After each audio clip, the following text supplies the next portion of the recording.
Hello everyone, welcome back to another Technique Tuesday. This week will be the first edition of Technique Tuesday equipment series.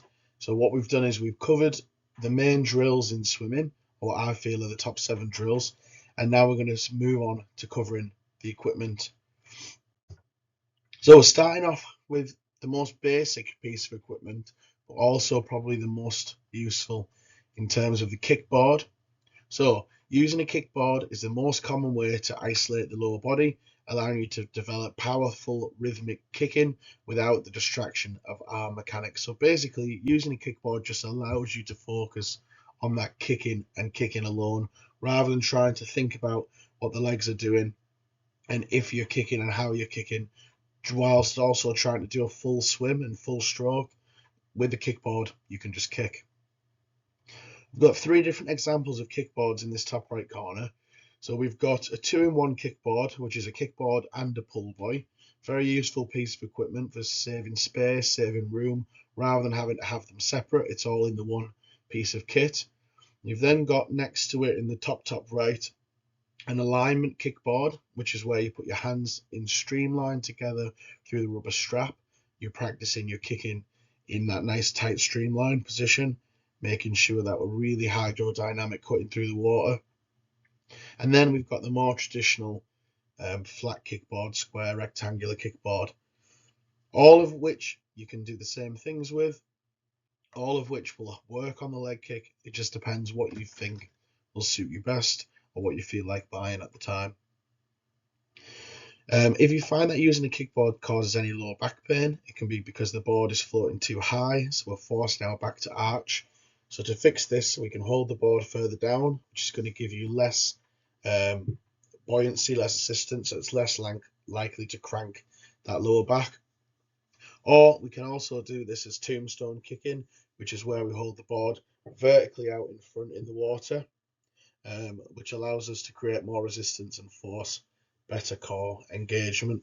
It also allows you just to sit that little bit lower in the water so that the kickboard isn't providing tons of buoyancy at the top end. So kickboard, it's a buoyant foam tool, and we hold it out in front of us to keep the upper body afloat whilst we're not using the arms. And by immobilizing the arms, it forces the legs to provide 100% of the propulsion. So we have to kick, and we have to kick well in order to be able to move. Why do we use a kickboard? So it allows you to focus purely on the legs and focus on that whip kicking action from the hip, making sure that your legs are doing the work rather than dragging behind you. It's really easy when we're swimming, especially full stroke, to forget that we have legs and to just switch them off and let them trail and drag behind us. Whereas with the kickboard, you have to kick and you have to kick well. Aerobic conditioning, so using a board for long sets significantly increases your heart rate and builds leg endurance. So essentially, kicking is hard work, and that's why it's really easy just to not do it. But we can use it to our advantage to develop some fitness and develop some muscular endurance in the legs. So stroke rhythm, it can help establish a consistent 2-beat, 4-beat, or 6-beat kick pattern that can be integrated back into your full stroke. While this is important, I tend to steer away from this with most of triathletes and swimmers that I'm working with. Whilst you're actually swimming, it's hard to think, am I doing a 2-beat, a 4-beat, a 6-beat kick?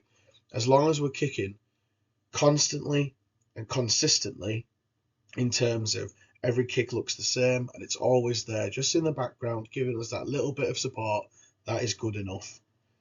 When people get into worrying about 2-beat, 4-beat, 6-beat kick, it's too much going on, it's too much to think about, and you'll end up just not doing it at all or doing it badly. So the key words there: constantly, consistently, and just enough to give a bit of help and maintain that body position primarily. Lung capacity, so because our head is often out of the water, you can focus on those controlled breathing patterns while maintaining a high intensity, because like I said, kicking is hard work. So how do we do it? We're going to hold the board at the top or at the sides with extended, relaxed arms. We don't want to be gripping too tightly. We're just nice and relaxed out in front, as shown by the diagrams at the bottom. We want to press our chest down in the water, which helps keep our hips high. We want to try and maintain a nice horizontal profile. So basically, we want to be as high and as flat as possible. We always talk about the 3 H's with the body position, so the head, hips, and heels are all up the top, breaking the surface of the water. The kick, we want to power the movement from our hips, so we're not kicking from the knees, we're kicking from the hips with a nice long stroke. We want to keep the feet close together, so we're nice and tight, streamlined, everything's inside shoulder width.